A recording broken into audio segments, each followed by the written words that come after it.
Bem-vindo a mais um vídeo, né?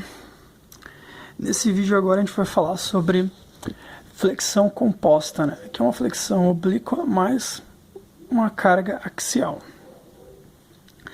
Esse tipo de flexão de cálculo, né?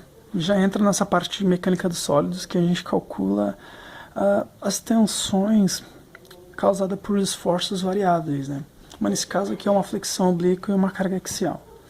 Para explicar esses conceitos, eu vou pegar um exemplo aqui, que eu fiz um desenho esquemático aqui, e da sua seção aqui, onde tem separado aqui alguns cantos, né?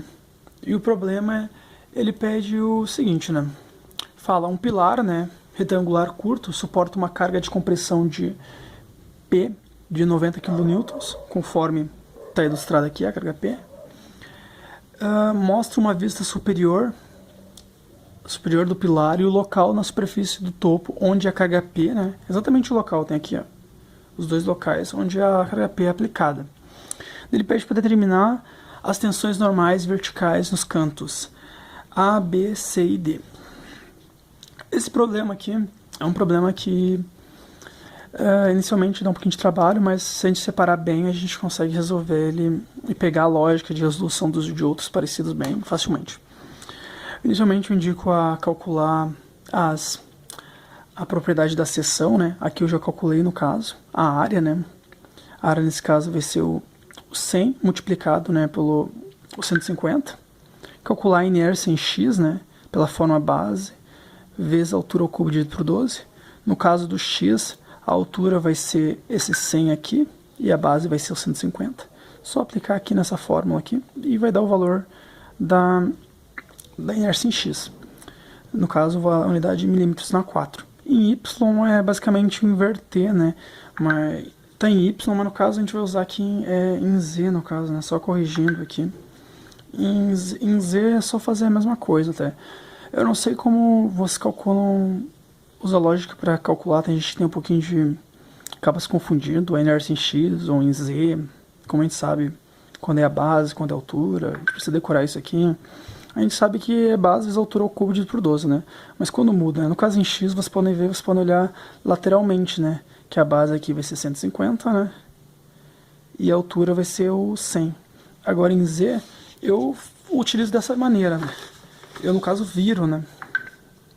Daí agora em z, o eixo que está avaliando sempre fica deitado. O z, a base vai virar 100 e a altura vai virar 150. E aqui a gente já calculou as propriedades da seção, né? Esse aqui é o primeiro passo, né? Agora, para calcular o segundo passo, a gente precisa calcular agora, no caso, os esforços equivalentes, né? Equivalentes. Quais são eles, né? A gente vê que a gente tem essa força, né, sendo aplicada em direção em y, no eixo negativo em y, né? A gente pode dizer que tem essa força, né, que é igual a 90 kN, né, que é igual a 90 mil newtons, né. Temos também um momento, né, em x, momento em x, a gente basta visualizar aqui, ó, nesse caso, vocês podem ver que ele é causado pela essa força aqui, ó. Aqui é o eixo x, né? Dessa força, se vocês verem o momento, é a tendência em giros, se vocês verem, ele tende a fazer girar assim, ó. Até vou desenhar aqui, ó. Ó, como a força está para baixo, ela tende a fazer um giro assim, ó. Nesse sentido. Então, se a gente fizer a regra do braço da mão direita, a gente faz assim, e a força tá saindo, né? Então é um momento positivo. Assim que é basicamente a regra para você avaliar, né? E você vê qual é o braço de alavanca nesse caso aqui. O braço de alavanca desse momento em x vai ser a distância em z aqui, ó. Que a gente olha aqui, ó. Que a distância em z é 30, né? Que vai ser exatamente onde vai ser aplicado essa força, esse braço, né? Que vai ser no caso igual a 90 kN, que vai multiplicar aquele braço de alavanca aqui de 30 milímetros, né? Resolvendo esse cálculo aqui, ele vai dar o momento em x que eu estava falando aqui. Ele gera 2,7 vezes 10 na 6 newtons milímetros, que é a unidade de momento, né? E só para não sei se tinha ficado bem claro aqui, ó, vocês podem ver como a força está sendo aplicada para baixo e tem que ver em qual ponto, né, da linha neutra que passa do eixo x aqui, ó, que vai ser bem na metade dessa distância aqui, ó, caso essa linha neutra. Digamos, se a força tivesse sido aplicada aqui, o giro teria sido o contrário, porque teria usando a regra da mão direita, para te aplicar e fazer o giro, ele ia entrar para dentro da seção, daí seria um momento negativo. Mas nesse caso aqui, vocês podem ver que a força aqui, ó, a força P, ela tá aqui no sentido positivo de Z. Na hora que tu for fazer a regra da mão direita, aplicar aqui a mão e ver para onde o dedo vai apontar, ele vai estar saindo, ó, saindo. E no caso, por isso que ele é um momento positivo, 2,700 vezes 10 na 6 newtons por milímetros, né? Que é a unidade de momento. Agora vendo outro momento que ocorre aqui, porque vocês podem ver como a força está sendo aplicada aqui, tanto numa direção, tanto em x quanto em z, ela vai gerar um momento em z também. Neste caso aqui, quanto é esse momento em z? Esse momento em z é o giro que vai ter o eixo z. Vocês podem ver que, olhando aqui pro... Deixa eu ver se eu aproximar um pouquinho mais. Vocês vendo aqui no desenho da área transversal, podem ver que esse ponto aqui, ó, essa força sendo aplicada para o lado esquerdo aqui de z, aqui, né, do lado negativo de x. Vocês podem ver que aqui ele vai tender, né, usando a regra da mão direita, a girar para cá, saindo também, ó. Até o que eu falei, vamos supondo que o ponto tivesse sido aplicado lado de cá, lado direito. Se tu fosse fazer a regra da mão direita, que tu tem que fazer para avaliar o momento, você girar para cá, para que você aperta sempre o lado, no caso, faz o giro do lado que está sendo apontado, ia ser negativo, mas nesse caso, como ele aperta aqui nesse ponto de cá, do lado esquerdo, ele sai e é um momento positivo também. Até vou desenhar aqui como seria o momento no eixo Z. Seria uma flecha, digamos, deixa eu usar outra cor. Seria uma flecha... seria assim esse giro, né? Então a gente poderia representar esse momento aqui, ó, em Z. Esse aqui é o MZ. E o MX. O MX que é pra cá também. Ambos positivos. O MZ. Quem vai ser o MZ aqui?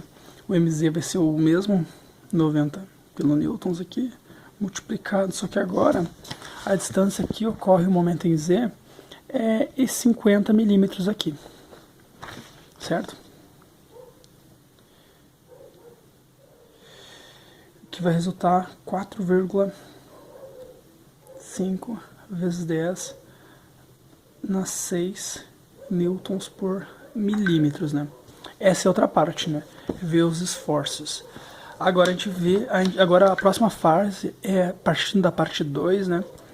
Ver o que cada uma dessas forças causa nessa seção aqui, nesses pontos, etc. Vamos ver qual flexão que causa uma flexão, uma tensão normal. Vindo agora para a terceira parte, né, que eu havia comentado, que a gente vai ver aqui, avaliando com esses esforços que a gente calculou, a gente vai ver o que cada um gera, né? Pegando primeiro aquela força F, né? Ela já que a gente pode dizer que ela é a carga N, né? Porque ela está sendo aplicada na seção principal que a gente está avaliando, que é essa seção aqui que a gente não está vendo, que sai dessa seção transversal, que é o eixo Y, né? A força N, ela gera uma tensão normal, uma tensão em Y. A tensão em Y, todo mundo sabe que é N sobre A, né? N a gente viu de que é 90 mil newtons dividido pela área, né? A área a gente pode calcular aqui rapidamente, né? Que é 150 milímetros vezes 100 milímetros. Realizando esse cálculo aqui, vai dar 6 newtons por milímetro quadrado, né? que é igual a 100 MPa. E a gente pode já ver que é uma MPa de compressão, né? Porque a gente está vendo que essa força aqui de 90 kN, ela está entrando aqui, ó. Ela tende a comprimir isso aqui. Não a tracionar. Se estivesse saindo, seria tração. Nos casos é compressão. Agora a gente precisa avaliar o que cada um desses dois momentos gera, né? No caso desses momentos, eles vão gerar basicamente ou tração ou compressão. Vai depender basicamente aonde a gente for avaliar nesse caso. Como a gente pode olhar aqui, ó, onde vão ser avaliados será no ponto A, B, C e D. Serão basicamente nesses pontos que serão avaliados. Então, como ficaria no caso aqui? O momento em X, por exemplo. Vamos ver que o momento em X vai gerar. Ele vai gerar uma tensão em Y, né? Uma tensão de flexão. Só que daí a gente sempre pega, no caso, um MX vezes um braço em Z dividido por IX. Nesse caso aqui, a gente vai ver o seguinte, né? Que aquele momento a gente viu que ele é positivo, né? É 2,7 vezes 10 na 6 newtons por milímetros. Isso a gente multiplica aqui por Z.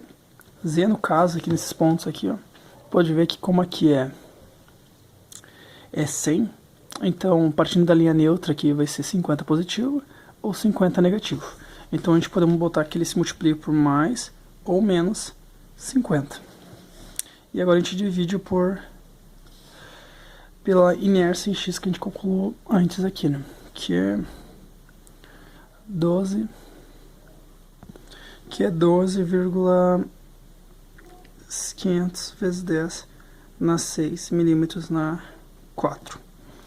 Esse valor de tensão vai dar, como está aqui a mais ou menos, a gente pode colocar aqui já mais ou menos 10,8 MPa, né? Que é Newton por milímetro quadrado, megapascal. E agora a gente vê o que o momento em Z gera, no caso, né? O momento em G também gera uma tensão de flexão aqui, né? Nesse caso é uma tensão, a gente bota o MZ, o momento em Z, vezes, no caso agora, o braço em X, dividido por IZ. Agora, em Z, vezes o braço em X, né? Dividido pela inércia em Z, nesse caso. O momento em Z a gente calculou aqui, que é 4,5 vezes 10 na 6 newtons por milímetros. Fez o braço no caso em X agora, nesse caso. Em X a gente vê aqui, ó, que nos pontos A, B e A, C e D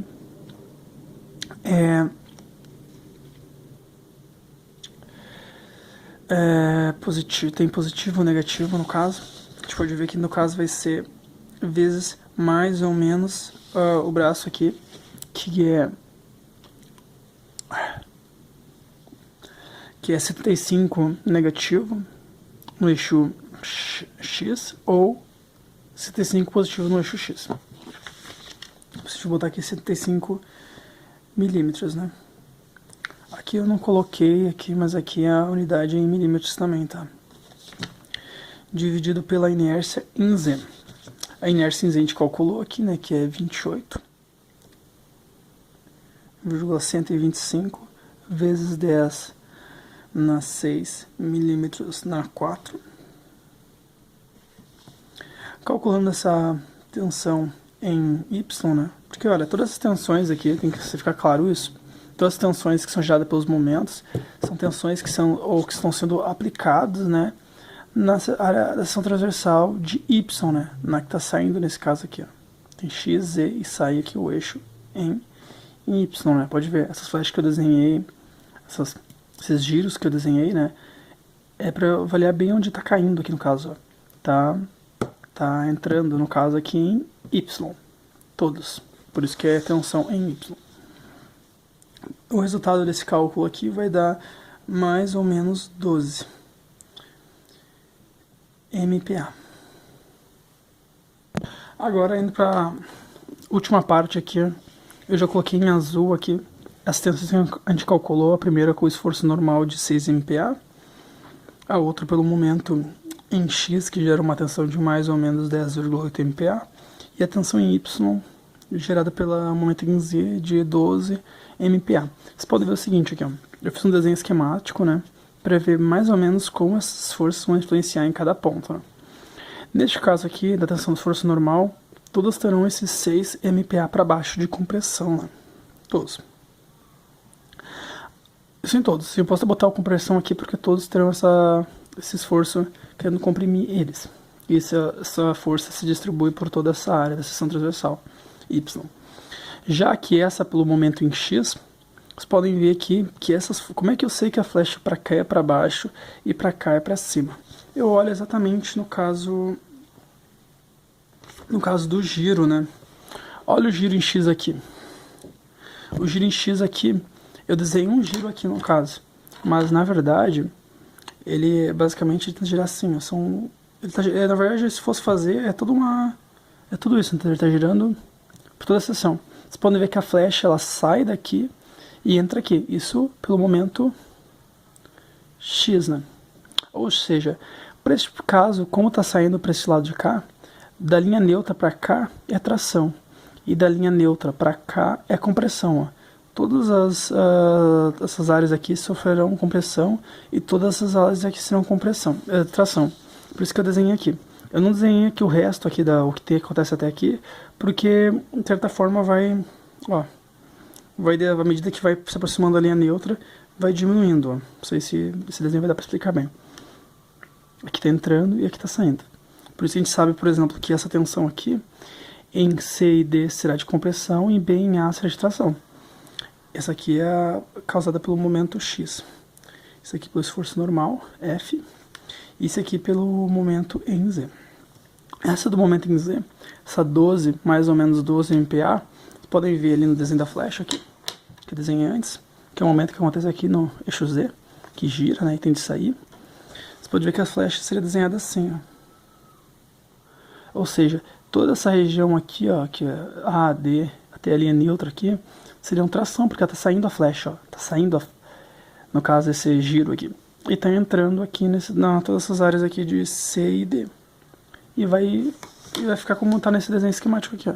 Tá saindo do A e D e CB está entrando, ó. Saindo daqui e entrando aqui. Daí isso vai aumentando ou diminuindo conforme se afasta da linha neutra, né, no caso, ó.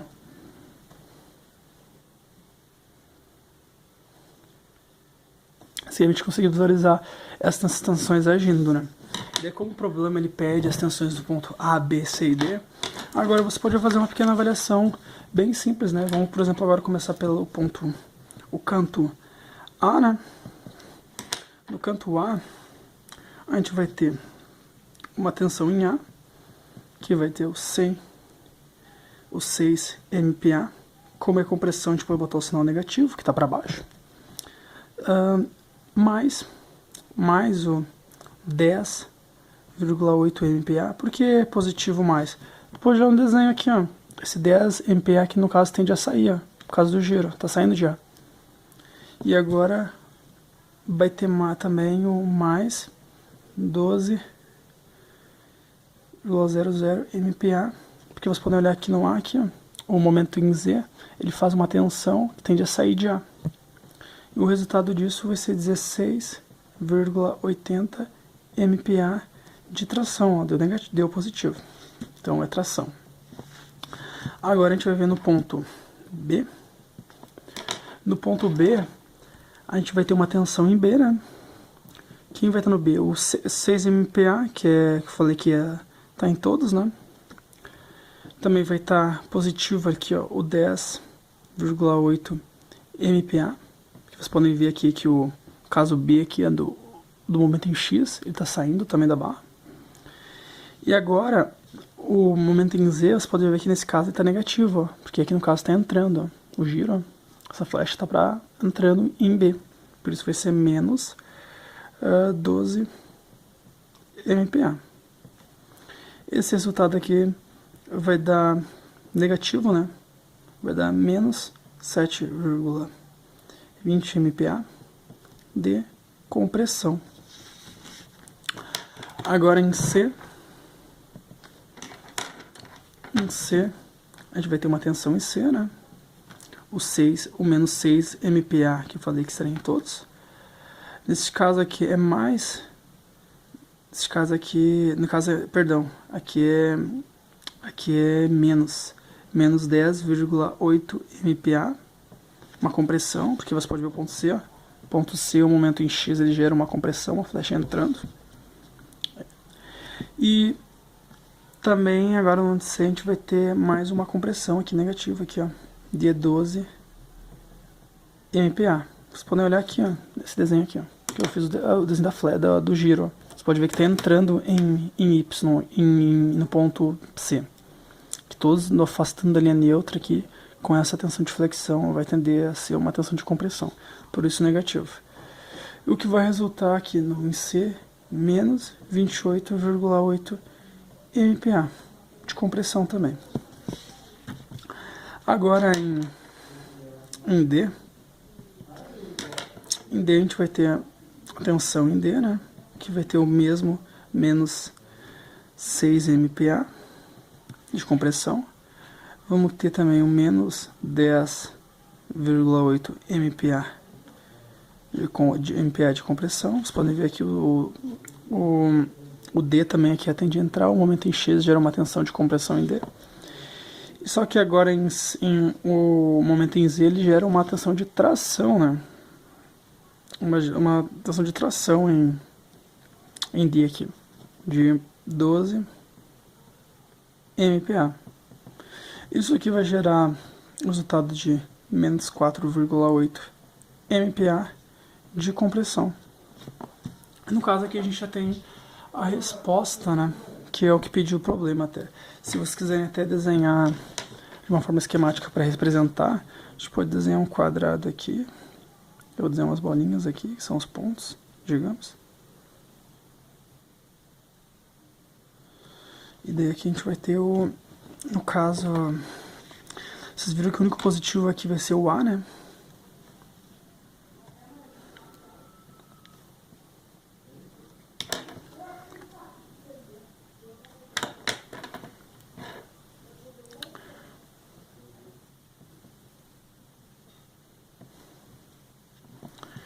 Aqui é o ponto A, aqui é o ponto D, aqui é o ponto C e aqui é o ponto B, né? Em B vai ser 7,2 MPa, no ponto C vai ser 28,8 MPa e no ponto D vai ser 4,8 MPa de compressão. E assim já é a resposta que o problema pede, né? Obrigado por ter visto, né? No próximo vídeo com esse vídeo já tá ficando bem longo, vocês podem dar uma olhada, só uma última analisada aqui, que vocês viram que tá negativo nesse ponto positivo, né? Basicamente, a gente pode já concluir, né, que em algum ponto aqui passa a linha neutra desse nosso esquema aqui. No caso tá meio, tá uma curva aqui, mas na verdade é uma reta, tá? Que não tinha régua, né? Nesse caso aqui, a partir daqui, porque vocês podem ver que daqui deixa de ser compressão para virar tração. E a gente pode calcular essa linha neutra. Só que eu vou deixar esse cálculo para um próximo vídeo, tá?